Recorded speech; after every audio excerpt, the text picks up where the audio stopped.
This one's called Out for the Count. It was submitted to Contest 272. Who knows what contest that was. It was written by a Joshua G.J. Insole. Has 24 likes and 14 comments. Wasn't a contest winner, but hey, that doesn't mean it's not quality. And we're here for the joy of the read, not necessarily just the best of the best. It's labeled as horror and funny, so it sounds like we're going to get some jokes. I haven't reread any of these. I just went through and picked out ones that seemed to have an appropriate length. This does have a disclaimer, trigger warning if this story contains themes or mentions of physical violence, gore, and abuse. So if these are sensitive subjects for you, then I just ask you to either mute or leave the stream. I'm so sorry. It's 100% okay to do that if you need to.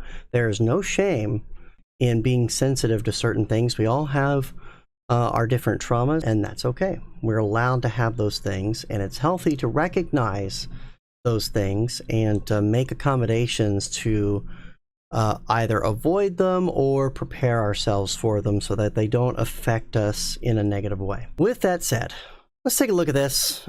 So this is Out for the Count. A knock, knock, knock came from the top of his coffin lid. Eckhard Freud closed his eyes and gritted his teeth. One day's sleep was all he wanted. One day of peace. That damn boy would jump at the shadows of his own bat wings. Eck pushed up his coffin and glared at the boy, not even deigning to sit upright. He kept his arms crossed over his chest. Yes, Dunstan, what is it? Dunstan Greaves stood there in his PJs, holding a blanket. He shifted from one foot to the other, looking awkward. I heard a noise, Eck. Eck's eyebrows rose. He tried to keep his voice even. A noise? You woke me, Count Freud, from his slumber for a noise? Well, what kind of a noise was it? A vampire hunter coming to stake me? The village populace come to burn me? What? Dunstan looked at his feet. He prodded the floor with his toes. Well, no. It was a different kind of sound. A spooky sound. A spooky sound? A spooky Eck sat up. You're an undead creature of the night, Dunstan. You're over 300 years old, and I turned you when you were 24. You can't be afraid of every creak and groan in this old manor. And most importantly, you can't be waking me whilst I'm getting my sleep. Dunstan sagged. He looked miserable. Okay, sorry. Eckhard likewise deflated. Who could say no to those hypnotic eyes? They made him feel like a monster. Tell me, Dunstan, what can I do to make you feel better? Dunstan brightened a little. Well, I guess maybe I could sleep with you today, Eck? He paused before hurrying on. Just for today. I promise I'll sleep in my own coffin tomorrow. Eckhard closed his eyes. Beelzebub, give him strength. Fine, fine. But just for today. I swear to the old ones that this is the last time, though. The boy started to scramble in. Oh, thanks a lot, Eck. It just makes me feel safer, you know? I can sleep soundly knowing you're there to protect me. Eck scooched over to the far side of the coffin. The casket maker hadn't constructed it with two bodies in mind. All right, but don't hog all the duvet. You've got your own blanket there. And leave me some of the pillow, damn it. The boy snuggled down. His breathing slowed. Thanks, Eck. You're the best. Good day, buddy. Eckhard's grumpy exterior melted a tiny bit. He grumbled. Well, it's all right. Good day, Dunstan. Dunstan jumped, propping himself up on his elbows. "Did you hear that?" Eckert groaned. One day. One single day. That was all he asked for. "Sleep," he groaned. "Let me sleep." Dunstan remained half upright, listening. He raised a finger in the twilight of the closed coffin. A heavy thud, a scrape came from beyond the casket's walls as if on cue. "That..." Eckert frowned. He blinked away the sleep in his eyes. Yes, he had heard that. A bat of worry fluttered its wings in the dusty corridors of his ancient heart. Could Dunstan's paranoia be hitting the stake on the head for once? What was it? I don't know. Eck, I think it's what I heard earlier. There's somebody in the house. There's something in here with us." That woke him up faster than a snort of garlic. Could it be vampire hunters? He thought all the hunters had gone extinct and passed from reality into folklore and legend. He didn't believe any existed anymore. But if they did, he ought to do something. He stirred, starting to sit upright. All right, he said, running a hand over his face. "You wait here, boy. I'll check it out. If there's trouble, fly away." "Be careful, Eck." Eckert pushed open the coffin lid. He slipped like liquid through the gap, letting it close without a sound, sealing the boy safe inside. Outside, in the dark, thanks to those fancy blackout blinds, Eck's senses adjusted to the house. He sniffed the room, eyes glinting like a cat's. He attuned himself to the very particles of air as they floated around him. Something shifted down the corridor. A faint blue glow throbbed. A thud, a scrape, and a moan whispered along the floorboards. Eck's teeth extended, and his sharpened nails itched for a fight. Well, bathe him in holy water. Dunstan was right. Could you say the boy was crying wolf when, against all odds, there was one? Sometimes the boy had unfounded fears, but this time his intuition had proved to be an ally. Eck owed him an apology if he lived to see the moon's light again. Lighter than the motes of dust drifting in the gloom, he stalked towards the disturbance. A man was standing in the grand foyer, his back turned. He had an eerie, ethereal shine and swayed from side to side. His ripped shirt dangled from him in tatters. He appeared to be speaking to someone. A human? Foolish, foolish! Eckert pounced.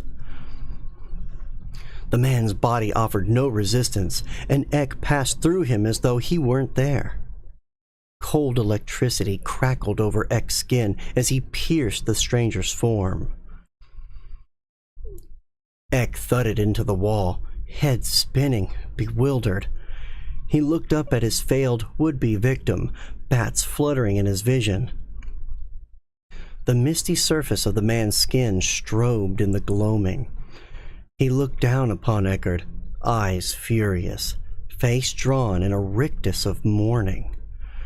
One side of his neck was a gaping black hole from which ink-black blood had gushed and stained both skin and cloth.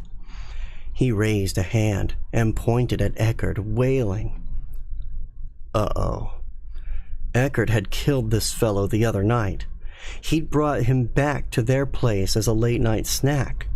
It wasn't good for his digestion, but sometimes you had to indulge. Other ghosts apparated on either side like unwhacked whack-a-moles. "I am Shane Abbott," moaned the ghost, "and you have wrongfully killed me. I have woken the others too. There were many. Other voices joined in a choir of the dead. Oh, so many. Oh, sweet sweet Nosferatu. Wasn't that a kick in the blood-sucking teeth? The only way to get rid of ghosts was with an exorcism, and the only way to have an exorcism was with a priest. What vampire in their right mind would invite a priest into their home? They could spritz you with holy water or brandish a crucifix at you. And if the holy man did get rid of the hauntings, what then? They'd, bless the place. Dunstan's voice called out from the other room. Eck, everything all right? Dunstan, my boy, said Eck, not breaking eye contact with the head ghost. I don't want to sound all aflutter, but I have bitten off more than I can suck here. We ought to contact the council. We need to vampire outside help. That's freaking cute. I love the way that ended, and kudos, absolute kudos. I hope this stream recorded okay. I hope the quality's fine when it's done encoding and all of that. I hope so, because that was a great read. I don't mind rereading it and uploading it to my other channel if I need to, but that was fantastic. Definitely humor in the narrative, definitely a fun read. Even though it was a fun read, there were moments of tension for sure, which was expertly woven. It's a great balance when you can have, levity and tension play off each other really well. There's a little bit of tension there where it really sounds like something's there, and you kind of, for a moment, worry about these two characters. But I think Joshua did really well, in my opinion, just as a reader. What I really enjoyed is how we get a moment at the very beginning to form a bond with our two characters and really like them. They're vampires, but we can relate to their dynamic and their relationship right away. At least if you're a parent, even if you're not a parent, you've had parents, so you can relate to that moment of like being a burden to a parent and the parent just wanting a night's sleep and things like that. And so you're endeared to these characters very quickly, very early on. It is a short story, so there's not a lot of time to make that emotional connection. Joshua did that, in my opinion, fantastically. I loved it. And then by the time we're endeared to these characters, we're attached, then suddenly something's going wrong. And there's intruders in the house, which everyone can relate to. We all have that moment of just worrying something else is there in the dark with us, threatening our safety, our security, putting us in danger. We're not sure what to do, So we're in that moment here with them when Dunstan hears something again, and now it seems like there is something there, and Eck has to get up and check on it. And there's a person in the foyer, and it's just like, oh, well, maybe a vampire can take care of that, but oh shit, it's a ghost. So we go through that bonding moment, we go through that moment of tension, a little spooky moment with the ghost speaking to him, but then bringing that humor in at the very end, that humor at the end, chef's kiss. That was beautiful. I absolutely loved that. We need to vampire outside help. Just perfect tension cutter, stress buster there for a moment, because we're just like, oh God, worried. I'm worried this is going to be a grim end for these characters that we've quickly grown to appreciate and like. But not so. We had a light-hearted moment at the end. Excellent. 24 likes. It deserves 2,400 likes, in my opinion. Let's read some of the comments real quick, and then we'll get back to Castlevania 64. First comment here, Ase Pauline Thirud. I'm not sure if I'm pronouncing that right. It could be Tyrud or Thyrud. I love the humor and the characters of the story, of course. Absolutely. Fun read, enjoyable. Slante? I'm not familiar with that term. Let's go find out. The word is pronounced as slanche. If I even read that right. Slanche. Slanche. When you add wealth to the word to say health and wealth, it would become slanche is tainche. Pronounced slanche is toinche. Slanche is toiche. The more you know. The more you know. But that was from Susan O'Reilly. It's got 2 updates.